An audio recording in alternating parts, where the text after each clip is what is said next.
Good morning, everyone. I am Dev. I'm one of the TMT analysts at BizSilk Investments, and today we will talk about the difference between the real economy and the stock market or the financial economy.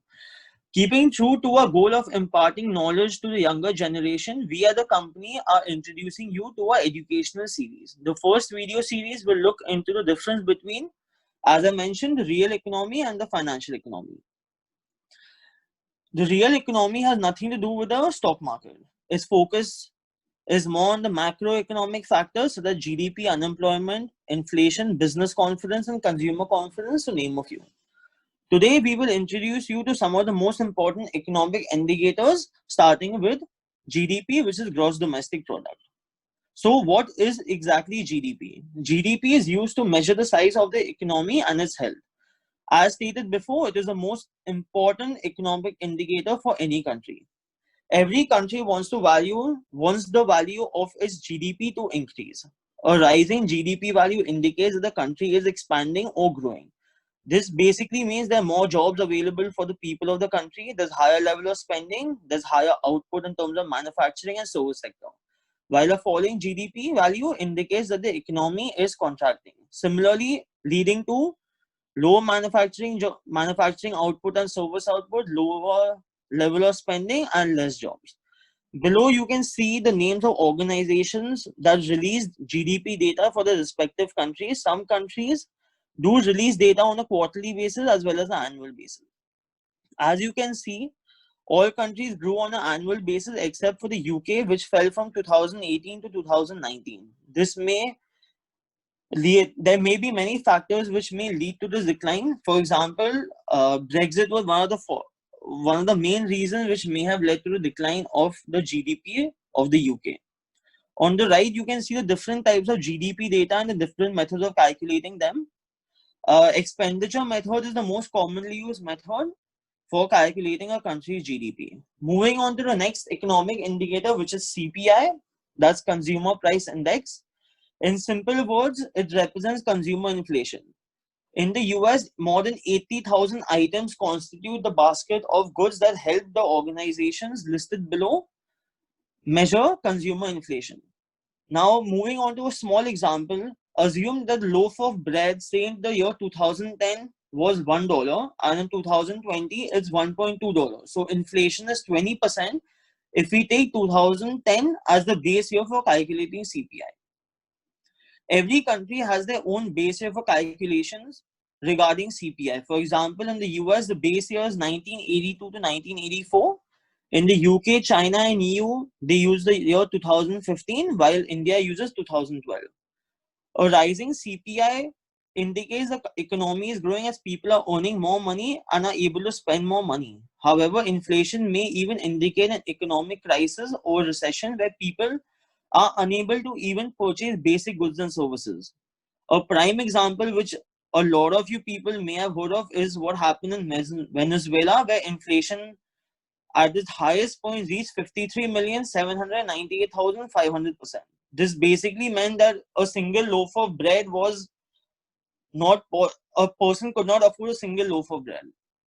Moving on to the next factor, which is unemployment. This is again a very, very important factor for economic indicator, as a lot of countries are consumer driven and unemployment is directly related to the amount consumers spend. A higher level of unemployment basically means consumer spending will fall, whereas a lower level of unemployment means more people are employed and therefore more people will spend money.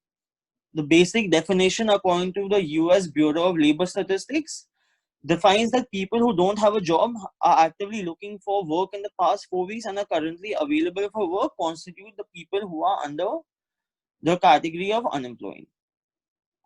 As mentioned before, a higher figure of unemployment is a sign that the country is unable to generate enough jobs for its people, whereas a lower figure indicates that the country is expanding and doing well and is generating jobs for its people. Why focus on unemployment? As mentioned, as people are employed, they spend more money. Similarly, if people are not employed, they don't spend money, and this directly has an impact on GDP. A good thing to know is that 70% of the US is GDP comes from consumer spending. Therefore, Unemployment is a very, very major component and a very important economic indicator to determine where the economy is headed. Different countries again use different methods. For example, in the UK, the labor force constitutes of people above the age of 16. In the US, it's again above the age of 16. The EU, people between the age of 15 and 74 constitute the labor force. In Japan and India, is again above the age of 15. Moving on to business confidence and purchasing managers index, which is PMI. So PMI and business confidence are interrelated to a large extent, and I will get to that in a moment. Business confidence is forward-looking expectation for firms and helps identify turning points in the economy. Business confidence can be interpreted using the business confidence index. A value above 100 usually means an optimistic outlook, whereas a value below 100 indicates a pessimistic outlook.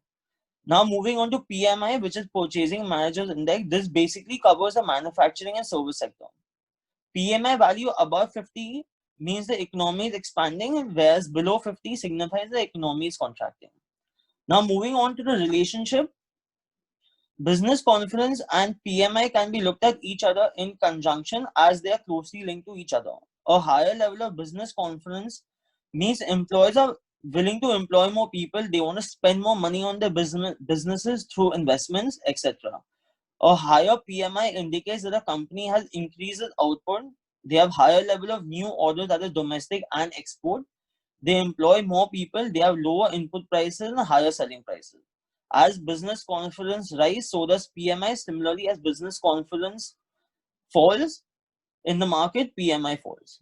Now moving on to the last indicator is consumer confidence and retail sales data.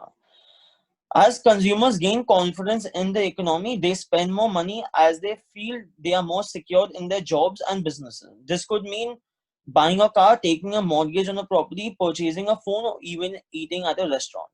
Higher spending by consumers, which is the independent variable, automatically leads to higher retail sales data, which is a dependent variable when you're considering both of them together. If consumers are not confident, they prefer saving money rather than spending money as they are unaware whether they will be able to meet their future obligations, that is, payment obligation. This means basically they delay their current expenses, leading to lower retail sales data. How do we identify consumer confidence and retail sales? Consumer confidence index is used to reflect the degree of optimism and pessimism that consumers have on their economy. This is reflected through their savings and spending patterns. Unlike other indicators, which have an inflection point that helps determine contraction and expansion, data for consumer confidence is to be determined by looking at trends over a few months to determine where the economy is headed and where consumers are willing to spend their money or whether they are willing to save their money. A positive trend means consumers are again willing to spend more money, while a negative trend indicates that consumers are wary of the future and prefer saving over spending. Retail sales data is a good indicator of the overall economy, however, it is dependent on consumer spending. As mentioned before, taking the US as a prime example, 70% of the GDP comes from the consumer spending, thus making it an equally important indicator for investors to identify what is exactly happening in the economy. Thank you.